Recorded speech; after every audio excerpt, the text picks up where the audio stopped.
Our mission today is, well, let's call it an intellectual shortcut through maybe 2,000 years of history. We're doing a deep dive into the foundational blueprints of ancient Asia.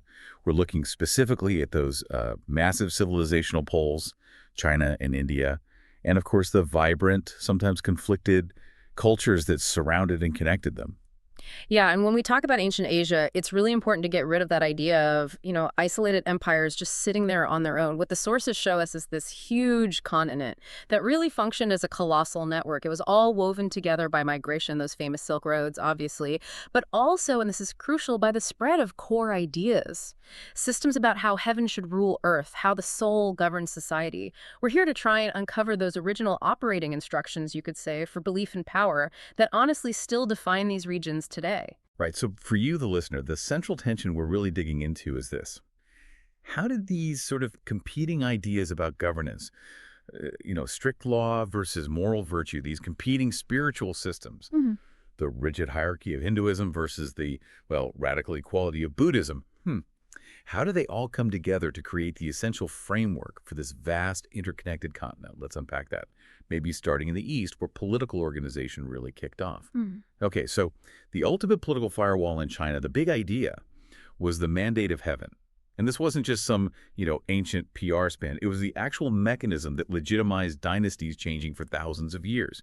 It apparently started when the Zhou dynasty knocked out the supposedly corrupt Shang rulers back around 1046 BCE. Exactly. The Zhou basically claimed that the heavens themselves had, well, fired the Shang, revoked their divine right to rule, and conferred it instead upon the Zhou because they were the more morally capable dynasty. What's so powerful about this idea, and kind of different from, say, later Western divine right, is its duality. It's the ultimate double-edged sword, isn't it? The mandate gives you legitimacy, sure, but it also bakes in this permanent philosophical excuse for revolution. The ruler has to constantly prove they're morally upright, or they risk losing that mandate. Precisely. They couldn't just win battles, they had to demonstrate legitimacy through actions. Things like supporting agriculture, patronizing the arts, ensuring the welfare of the common folk. And if a ruler became decadent, or if disaster struck famine, huge floods, those events were read as signs from heaven that the mandate was shaky, maybe in peril. That put enormous pressure on the ruler. But even that sort of celestial pressure cooker couldn't stop things from falling apart eventually. The Zhou gradually weakened, leading into the chaos of the Eastern Zhou era, roughly 771 to 256 BCE. And this period of decentralization and warfare, the Warring States period, is ironically what gave rise to China's most lasting ideas, the 100 Schools of Thought. And right out of that turmoil steps Confucius, or Confucius, around 551 BCE. His solution to all the fighting wasn't, more bureaucracy or bigger armies initially. It was morality. He really emphasized Ren, that's generosity, empathy, especially from the person in charge, and focusing on self-cultivation, becoming the ideal moral person, the Jinzi. And he structured society around these 5 cordial relationships, right? Sovereign subject, father-son, husband-wife. The idea being if the person on top acted with virtue, the person below would naturally respond with loyalty and respect. But why did Confucius think the leader's moral character was so much more fundamental than, say, just having clear laws? Because laws, well, they don't really change your inner self, do they? Confucius puts it quite clearly in the Analects. He says if you govern people just by laws and the threat of punishment, yeah, they'll probably avoid getting caught, but they won't have any sense of shame. Yeah. But if you lead them using virtue and ethical propriety, they develop that internal sense of shame and, moreover, will become good. It's a strong case for internal morality over just external force. Makes sense. Yeah. Yet a lot of political thinkers, especially when things were really chaotic, they just rejected that as too idealistic. If Confucianism was the maybe optimistic approach, its dark twin was legalism. Legalism was definitely the pragmatic, maybe even cynical response to the Warring States chaos. Legalists basically saw morality as, well, wishful thinking, fluff.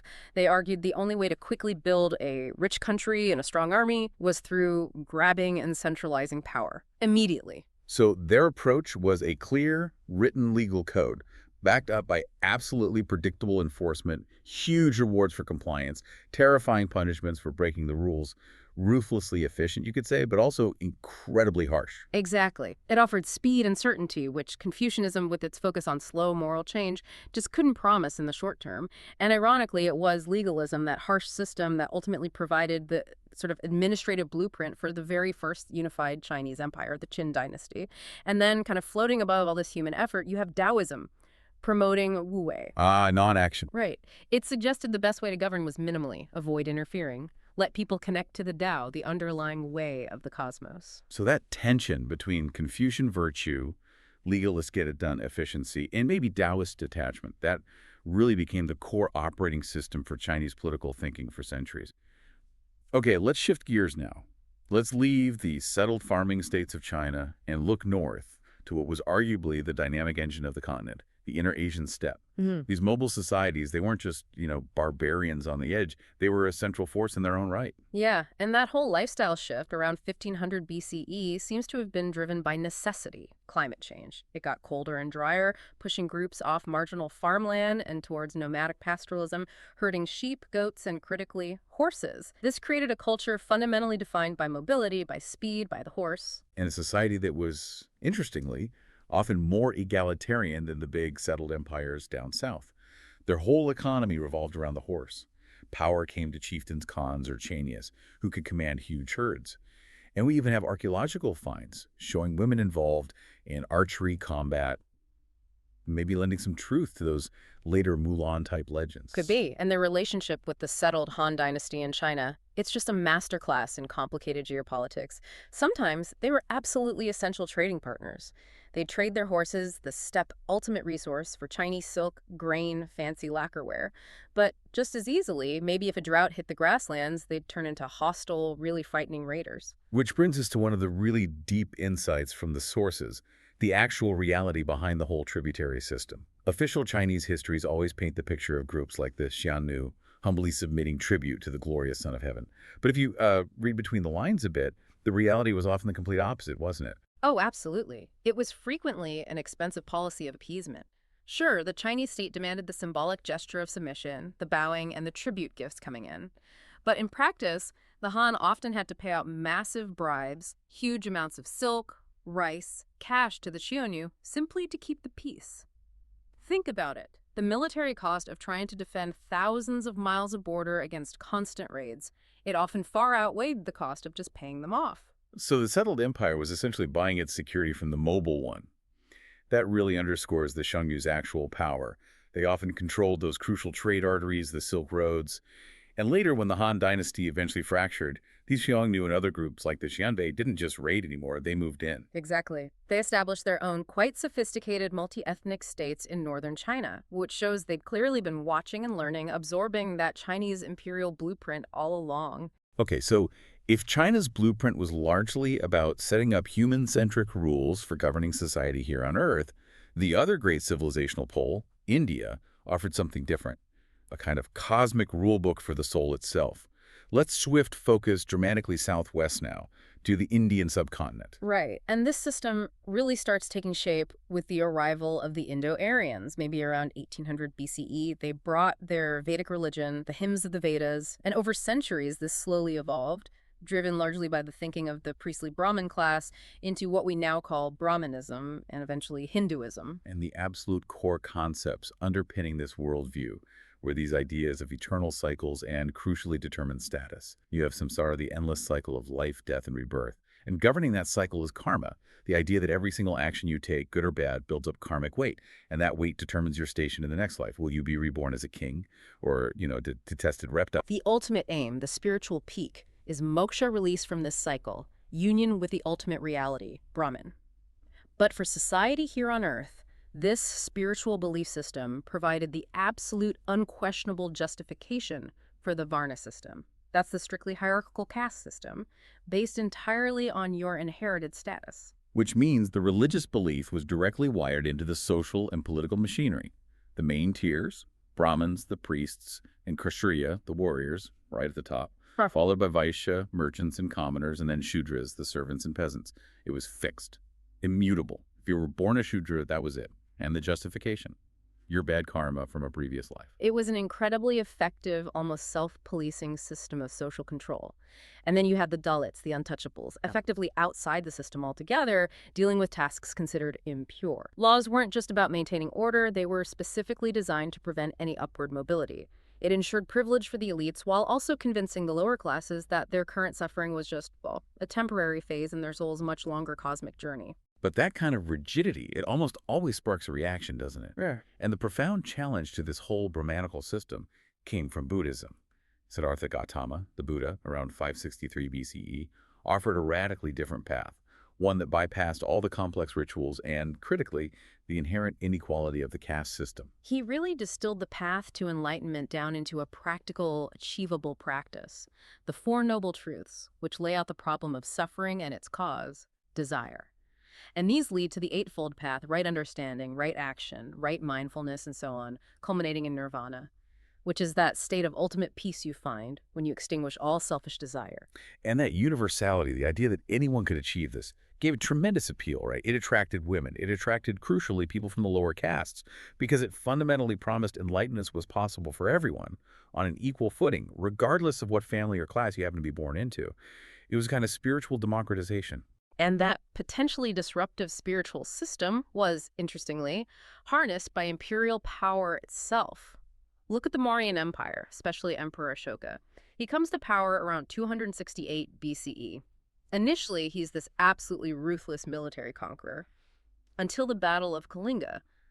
The sheer scale of the carnage there, maybe over 100,000 people killed, apparently shocked him profoundly, and he converts to Buddhism. And his conversion wasn't just a personal thing, it became state policy, a real game changer. Ashoka deliberately started using this compassionate spiritual system as a new blueprint for how to govern. He sponsored Buddhist missionaries, sending them all across Asia. He built hospitals, rest houses for travelers. He implemented new law codes based on moral principles, trying to ensure justice even in remote areas. And those famous edicts he had inscribed on pillars all over his empire, the Pillars of Ashoka, they weren't just legal decrees, they were public moral teachings. They really demonstrate the Mauryan state trying something different, trying to rule through benevolence, through dharma, hoping to command loyalty through admiration for his righteous rule, rather than just relying on military might and fear. Okay, fascinating. Now let's track the outward ripple. How did these two massive influences, Chinese ideas of law and order, Indian ideas of the Dharma and the soul, how did they affect their neighbors, especially maritime and island cultures? Let's start with early Japan. Japan certainly had its own unique early cultures. The Judgmon people, for instance, invented some of the world's earliest pottery, very elaborate stuff, way back, maybe 12,000 years ago, adapting to climate shifts.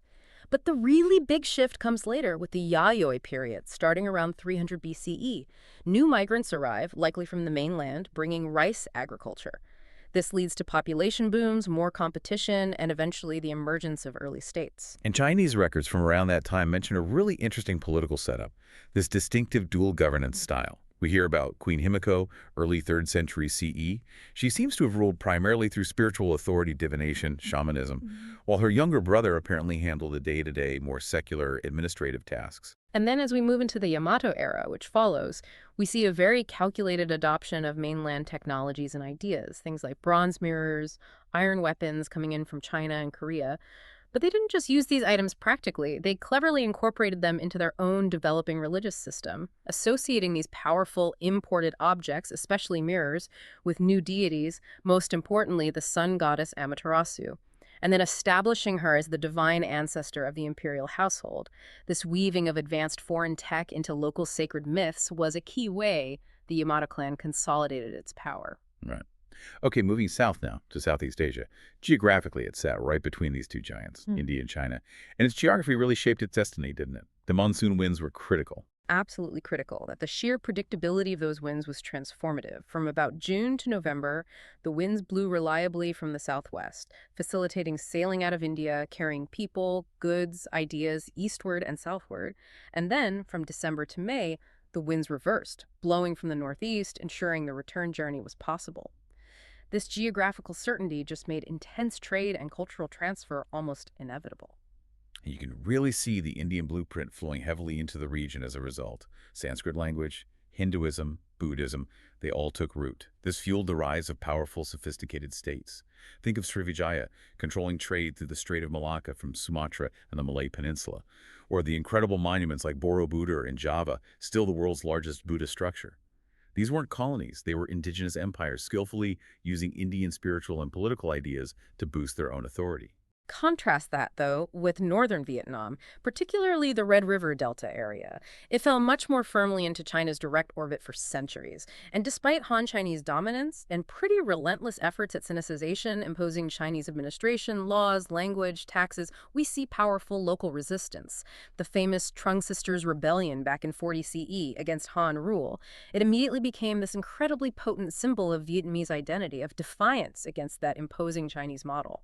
Still is, really. So this whole deep dive, it really underscores that achieving stability, achieving unity across these vast regions of ancient Asia often seemed to require adopting some kind of strong, centralizing idea. Whether that was the cosmic authority back in the caste system in India or the political theology of the mandate of heaven in China, you needed a shared belief system, a shared framework to build an empire on. Exactly. And that brings us right back to that crucial tension within China itself. Qin Shi Huang, the first emperor, unified China using legalism, brute force, harsh laws. He created that initial imperial blueprint. Yeah. But that very harshness meant his dynasty collapsed almost immediately after his death.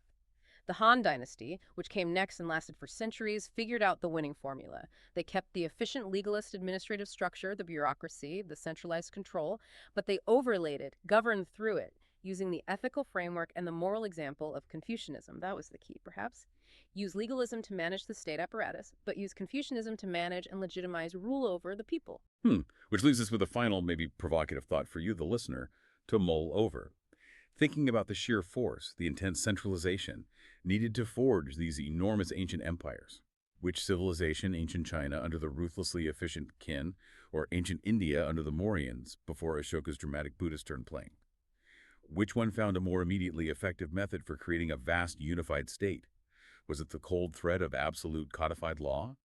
Or was it the promise of spiritual reward combined with the rigid enforcement of inherited status? Something to think about until our next deep dive.